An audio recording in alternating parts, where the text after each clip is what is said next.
Hello students, today we are going to start a new topic self-induction. Self-induction की definition explain करने से पहले let me tell you what it is actually. तो उसके लिए हमें सबसे पहले क्या consider करना पड़ेगा? We'll consider a coil.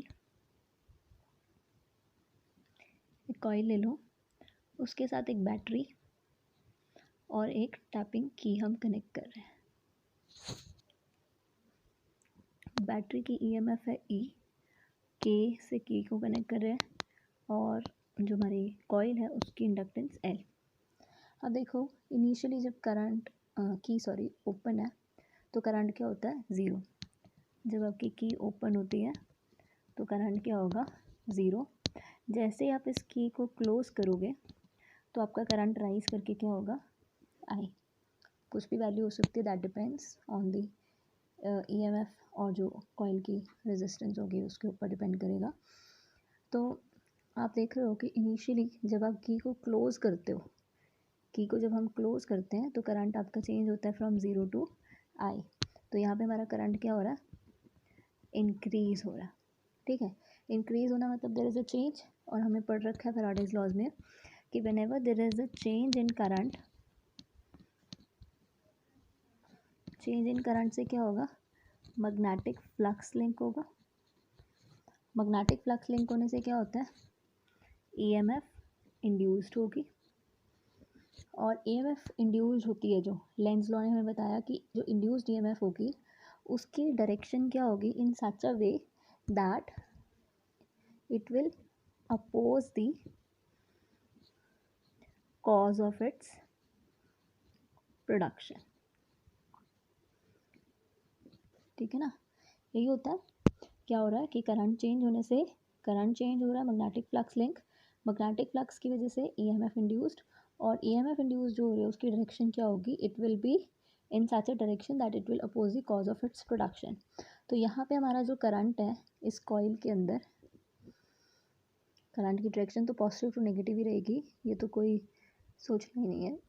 तो करंट की डायरेक्शन हमारी इस डायरेक्शन में है. यहाँ पे हमारा करंट कैसा है, इंक्रीजिंग. ठीक है, तो EMF क्या करेगा, इसको अपोज कैसे होगा, डिक्रीज करने की कोशिश करेगा करंट को. तो अपोज कैसे होगा, उसकी डायरेक्शन कैसी होगी, इससे ऑपोजिट.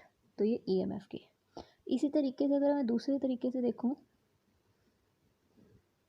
करंट की डायरेक्शन तो वही रहेगी क्योंकि it is always from positive to negative. ठीक है, तो जब आप क्या करते हो, इस की को अगेन ओपन करते हो, पहले क्लोज किया था अब फिर से इसको ओपन करो. जब इसको ओपन करोगे अगेन क्या होगा, करंट अब आपका डिक्रीज करना शुरू होगा क्योंकि वो I से क्या होगा 0. तो करंट क्या होगा यहाँ पे डिक्रीजिंग. यहाँ पे जब की हम क्लोज कर रहे हैं, यहाँ पे हम की को ओपन कर रहे हैं वापस से.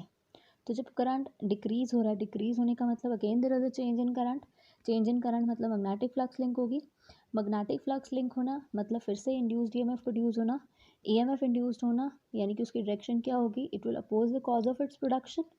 तो यहाँ पे हमारा करंट डिक्रीज हो रहा है तो EMF क्या करेगा, इसको इंक्रीज करने की कोशिश करेगा. इंक्रीज मतलब उसी तरफ लेके जाओ ताकि इंक्रीज हो. तो EMF की डायरेक्शन क्या होगी, इस तरफ. तो इंडक्शन का मतलब होता है कि अपने कॉज को अपोज करना. ठीक है, तो यहाँ पे क्या हो रहा है, सेल्फ इंडक्शन की बात हो रही है. सेल्फ मतलब विद इन द सेम. अब यहाँ पे जो हमने कॉइल यूज़ की, एक ही कॉइल यूज़ की हुई है. ठीक है, सिंगल कॉइल के अंदर पहले करंट चेंज हो रहा है, फिर उसी में ही इंड्यूस्ड EMF भी प्रोड्यूस हो रहा है. तो ये सारा का सारा फिनोमेना एक ही कॉइल में प्रोड्यूस हो रहा है, तो इसीलिए इसको बोलते हैं हम self induction.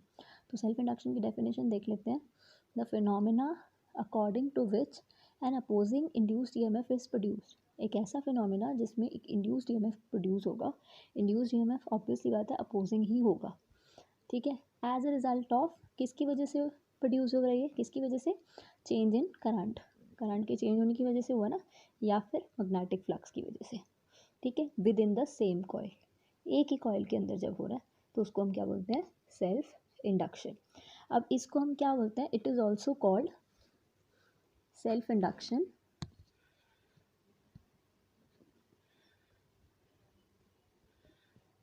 is also called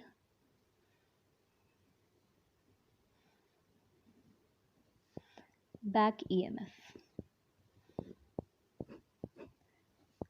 back EMF मतलब ऑपोजिट डायरेक्शन में, ठीक है ना, उसको ये भी कहते हैं हम लोग।